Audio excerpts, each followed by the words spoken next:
I won't let a low-educated man like you date my daughter. A part-time high school? Are you kidding me? I've heard enough about your struggles growing up in a single-parent household. Why don't you just get lost? You're an eyesore." The man in front of me abruptly stood up, grabbed his cup, and splashed its lukewarm contents on me.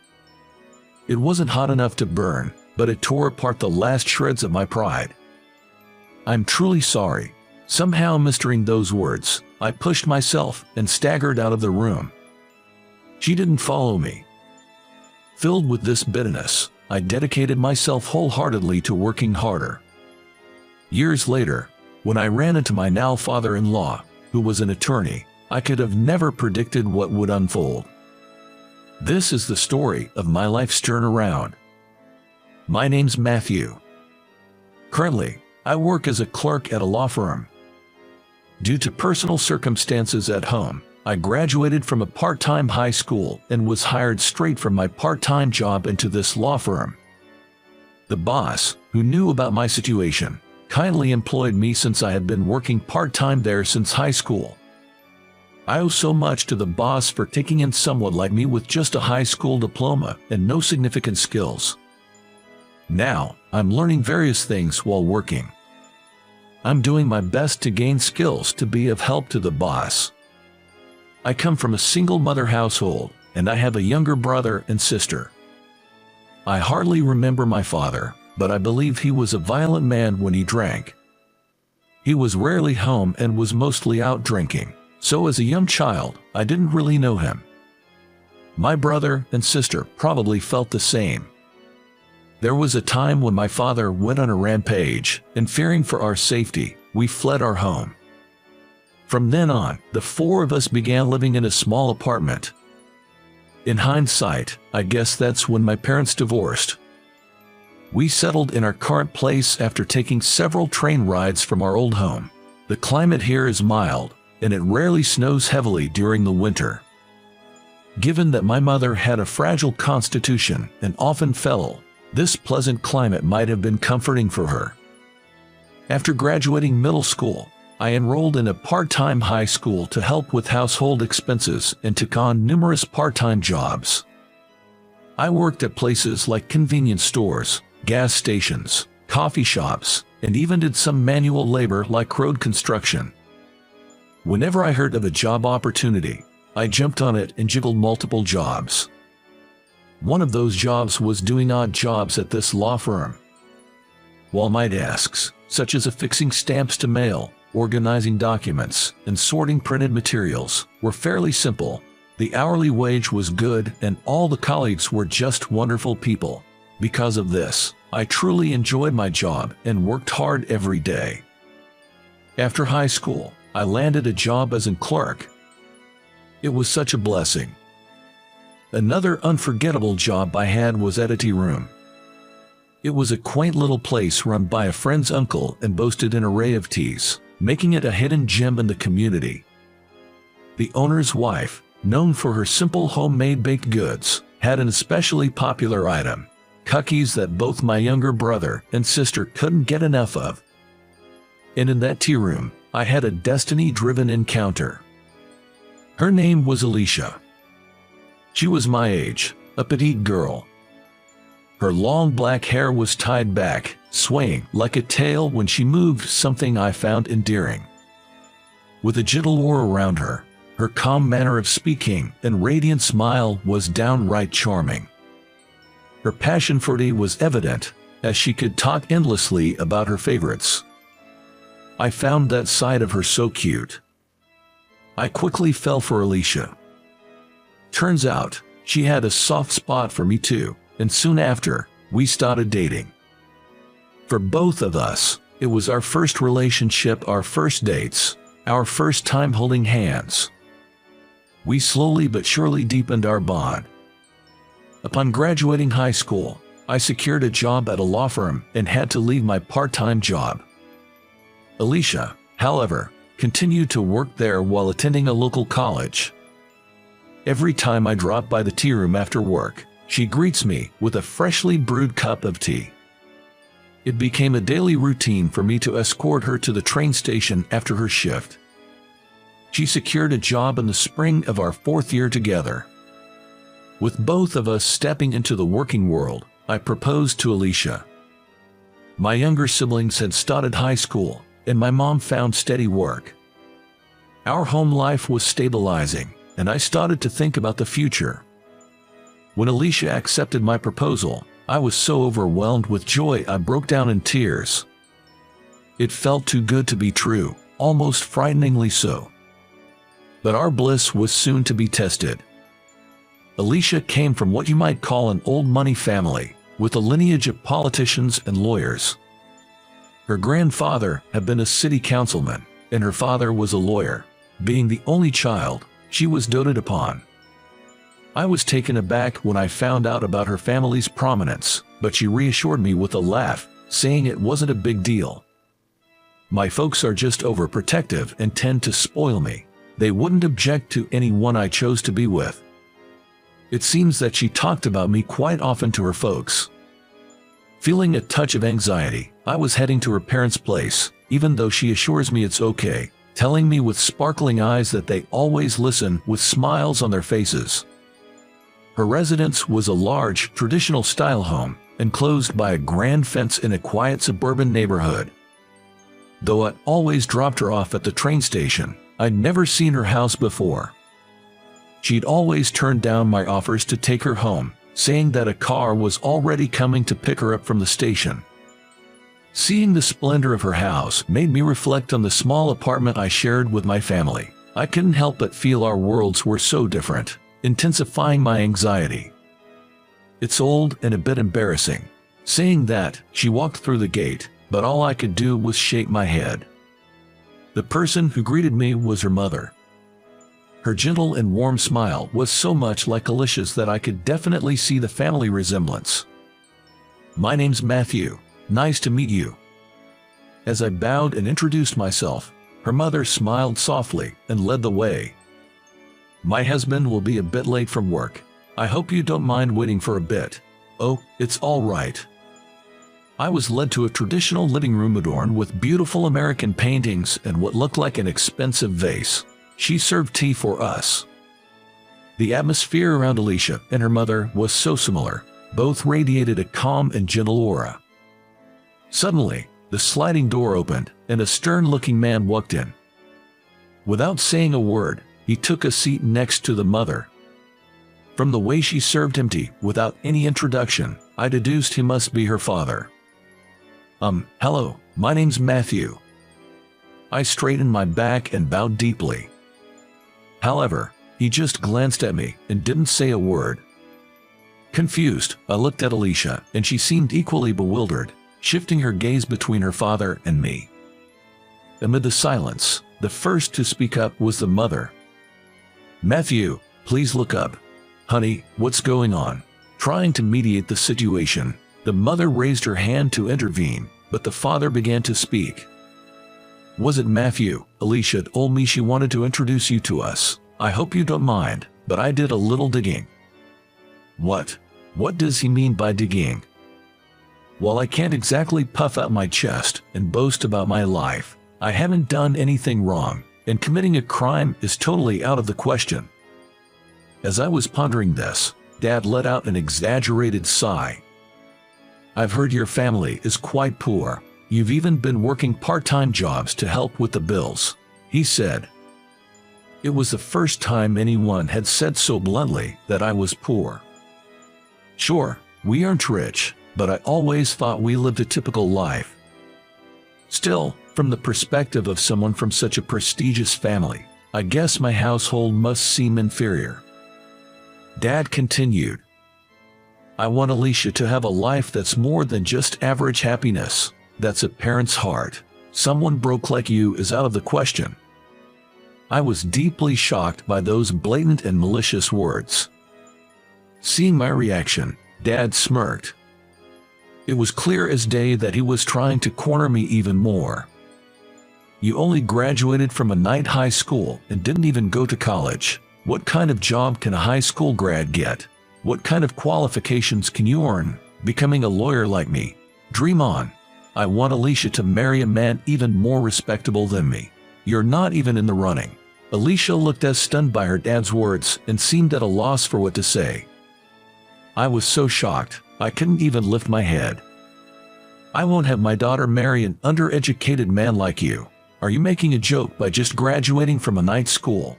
I've heard enough of your sob stories about growing up in a single-parent home. Why don't you just scram? You're an eyesore. Dad abruptly stood up and, in his rage, grabbed his teacup and splashed its contents at me.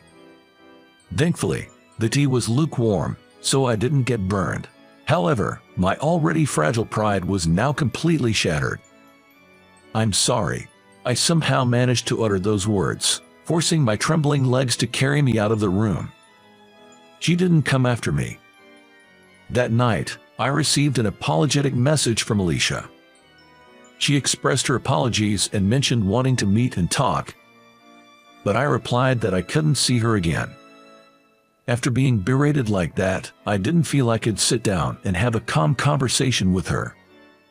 My self-esteem was in tatters, and I felt like anything said to me would just make me feel even more insignificant.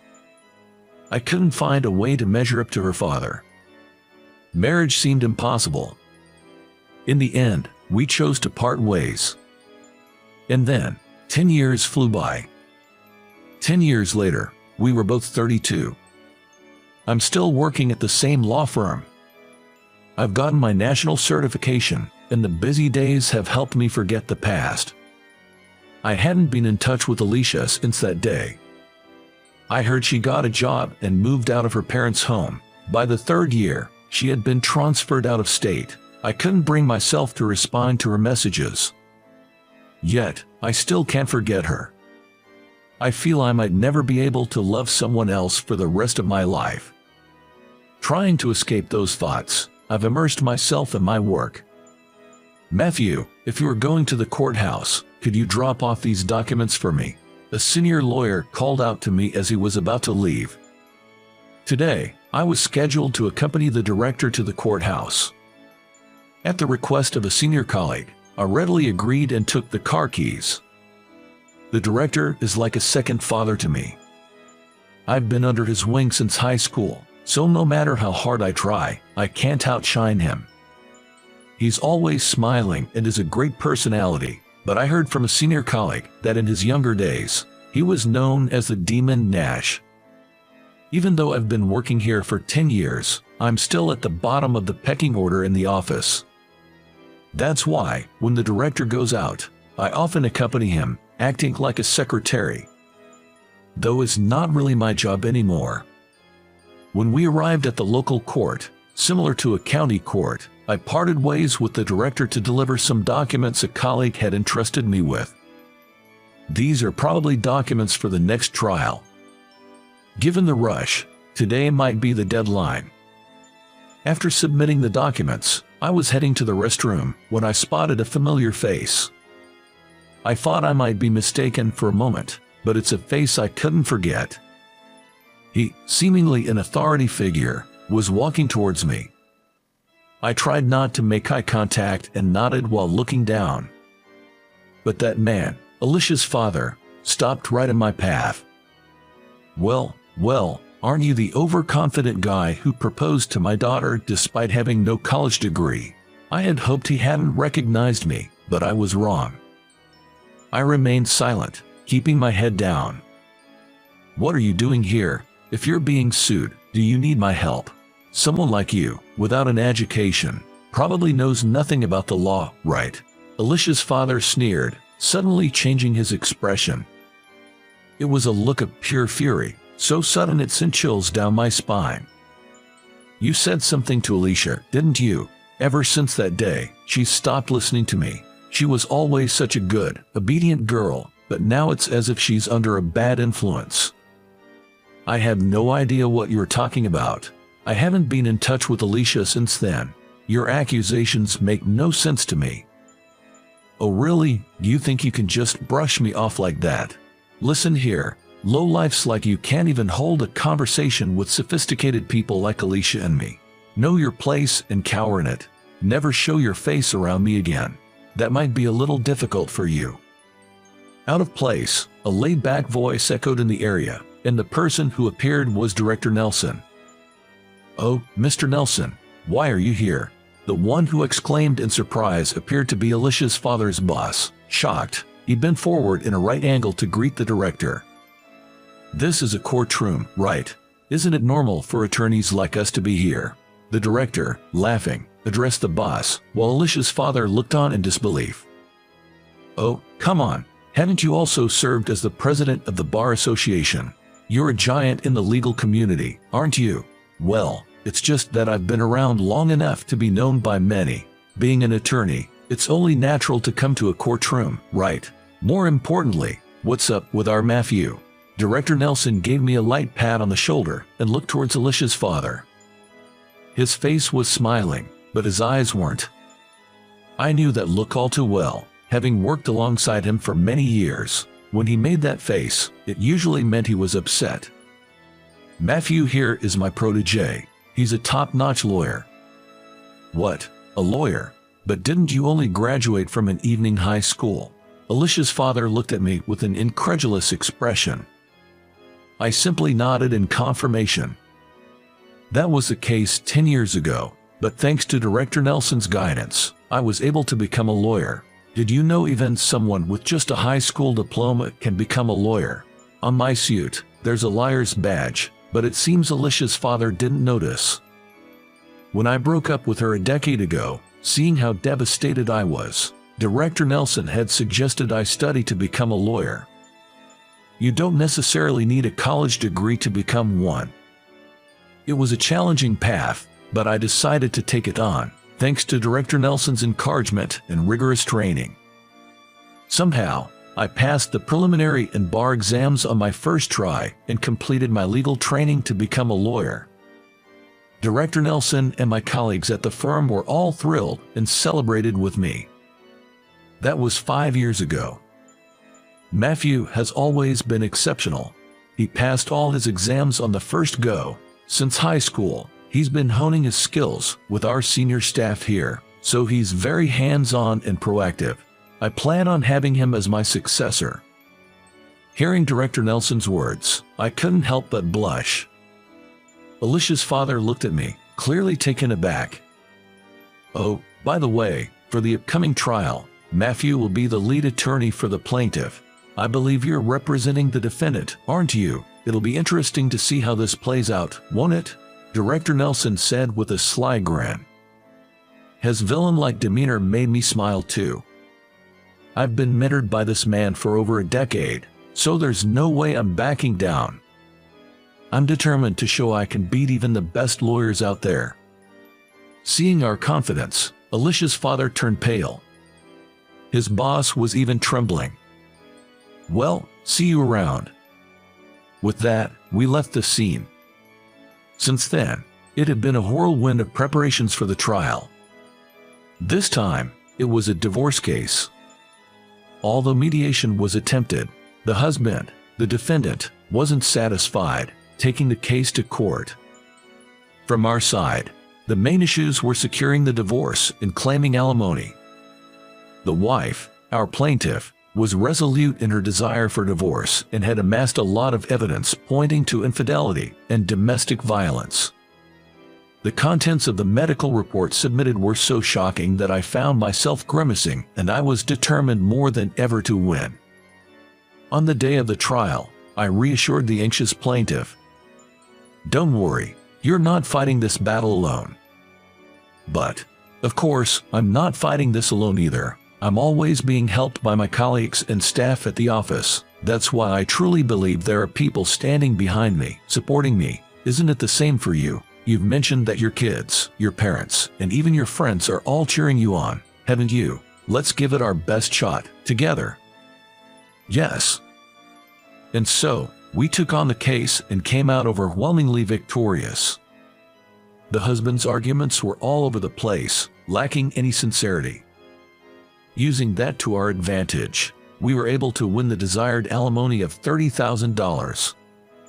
Of course, the wife was granted custody. Child support was set at $1,000 monthly, and a lump sum payment was agreed upon until the child reaches adulthood. Everything went as we hoped. After hearing the verdict, the defendant hung his head in dismay. It seemed like Alicia's father was suggesting an appeal, but not wanting to endure any more humiliation. The trial was concluded then and there. "Hey," someone called out as we were leaving the courthouse. I knew there was only one person who would call out like that in such a high-handed manner, and sure enough, it was Alicia's father, glaring at me. "Don't get too cocky. So what if you're a lawyer? Without a proper education, you're never going to make it big. I won't have someone without a degree acting all high and mighty. I admit I don't have the educational background, but is that really necessary to defend someone? What? I became a lawyer to stand up for the weak. I don't care about climbing the corporate ladder. I can't stand people who oppress those in a vulnerable position, and I certainly won't tolerate those who misuse the power they're entrusted with." Humph, young blood, that's just idealistic nonsense. Maybe, but it's something I believe a lawyer should never forget. "You insolent man. I can't even deal with you." With that, Alicia's father stormed off. To suffer such a defeat after looking down on his opponent must have been a huge blow to his pride. Reflecting on it, I felt a bit vindicated about my past decisions. A few days later, an unexpected visitor arrived at the office. "Alicia, it's been a while." Alicia, still as beautiful as ever, smiled, though she appeared a bit worn out. Alicia came to discuss something about her parents. The clerk who heard the conversation informed me of this. About her parents. When I asked that, Alicia, with tearful eyes, pulled out a few photographs. In them was Alicia's father. The man in the pictures was seen getting intimate with a woman other than Alicia's mother. There were multiple photos, all with different settings and outfits, suggesting potential evidence of infidelity. My dad used to dote on me and my mom, almost smotheringly, treated us like birds in a cage. I only realized something was off about 10 years ago. Up until then, I thought it was normal, but something happened that made me realize his thinking was twisted, and I left home. But it seems like over these 10 years, with me gone, my mom has been even more controlled by him. She rarely leaves the house and spends her days being berated by him at home. She used to love going out, but now she's afraid of upsetting him. Can't we get them divorced? At this rate, my mom will break. Saying this, Alicia became too emotional and began sobbing into her handkerchief. I'm sorry, but without the person directly involved, please, can't something be done? At the clerk's words, Alicia kept bowing her head. In matters of divorce, the person's intent is paramount, and there's limited room for family to intervene. But considering the circumstances, I wanted to help. It's not just because of Alicia, but it's also sort of a professional ethic of mine as an attorney. Can we get your mom on the phone? At my words, Alicia quickly looked up. Her eyes, now bloodshot, widened, and she hurriedly pulled out her cell phone. I can, right now. All right then, please go ahead. She then set her phone to speaker mode, and I listened to her mom's voice. The voice, in stark contrast to my memory from 10 years ago, sounded utterly drained. Divorce. I haven't thought about that. Thank you for your concern. But Mom, you see how Dad's behavior is off, right? That's not love. It's just control. I know you've protected me from Dad. I know you held him back when I left home. I promise I'll protect you now. So please, can we run away together? From the other end of the phone, it sounded like Alicia's mother was crying. All I could hear were her sobs, so I spoke up. I'm Matthew, an attorney. Divorce is extremely challenging. I can't necessarily recommend it. If your husband changes his ways, that would be best. There's no way that's gonna happen, Alicia exclaimed. I agree. That person probably won't change their deeply ingrained opinions after all these years. However, if you truly want to run away, it's a different story. If you're too frightened to speak up because of your husband, let me handle it. That's what lawyers are for. I felt Alicia's gaze on me. On the other end of the phone, Alicia's mom gave a small yes. Jess, thank you. With that, I was decided as her representative. Immediately, I had Alicia and her mom evacuate to a hotel out of state, because we didn't know what kind of treatment we'd receive again. I promptly sent a certified letter to Alicia's dad, proposing divorce negotiations. Of course, it included the evidence of infidelity that Alicia had brought. Probably right after he got it, Alicia's father called, furious. "What's the meaning of this? Is this some kind of revenge? What have you done? Where are they?" "This isn't revenge. I've been officially asked by your wife. Those photos were prepared by your daughter. They both don't want to see you anymore, so I made the proposal as a representative. This is a marital issue. We'll settle it between us. You know that's not possible, right? You're a lawyer after all." "Then, it's court. We'll settle this in court. That's fine with you. What? You're a respected lawyer. What will happen if your affair and domestic abuse become public? Your reputation will hit rock bottom, right? We have the evidence. Despite this, you still don't want to discuss a divorce settlement. You'd think a lawyer would consider that, but Alicia's father seemed really heated. "I'll ask again. Do you want to go to court?" To my slow question, a small understood came from the other end of the phone.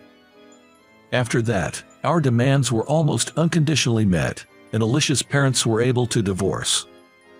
Though it wasn't made public, there's no smoke without fire, as they say. Alicia's father's affair was exposed in a weekly magazine, and his divorce became public, leading him to lose his influence bit by bit. He was fired from the firm he belonged to and apparently tried to start his own, but it seems it's not going so well. Well, in a profession where trust is everything, you can only say he brought it on himself. Then, I started dating Alicia again. She sincerely apologized for something that happened 10 years ago. We decided to rebuild our relationship from a friendship, but I was so touched by her kindness and positivity that I asked her out. Fast forward a year. We were both staring at a piece of paper. "This is the most nervous I've ever been." "It's okay. I got us 3 copies, just in case."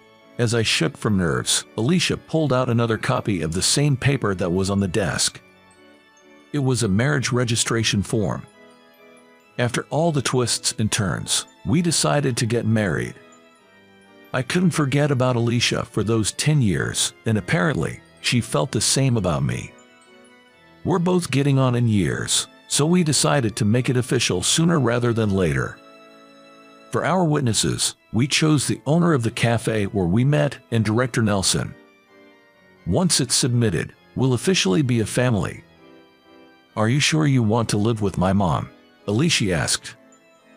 We decided to live with her mother. She's slowly been regaining her health since then, but we felt we couldn't leave her alone given her occasional bouts of instability.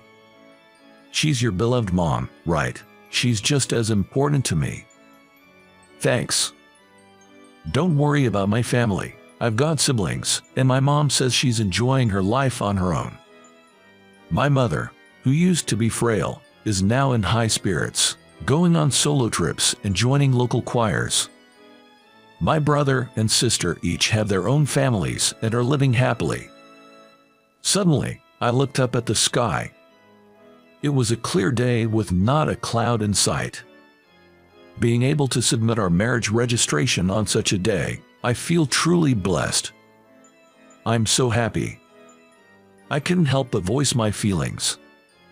I used to struggle just to get by and couldn't really feel happiness, but now I have the person I love right by my side. Everyone around me lives with smiles on their faces, making those tough days seem like a lie. Back then, when Alicia's father scolded me harshly and threw his tea at me, I felt so humiliated and sad, but in a way, I think that experience led me to the life I have now. If I hadn't been so put down then, I might never have aimed to become a lawyer. I might not have put in the effort to get to where I am now. Maybe, in a way, I could even think of him as a benefactor. But still, I can never forgive what he did. You can't always say hard work pays off, but I can definitely say I'm glad I worked hard back then. It might be hindsight, but I'm happy now. Beside me, my girlfriend laughs. I smile back at her and tightly squeeze her hand.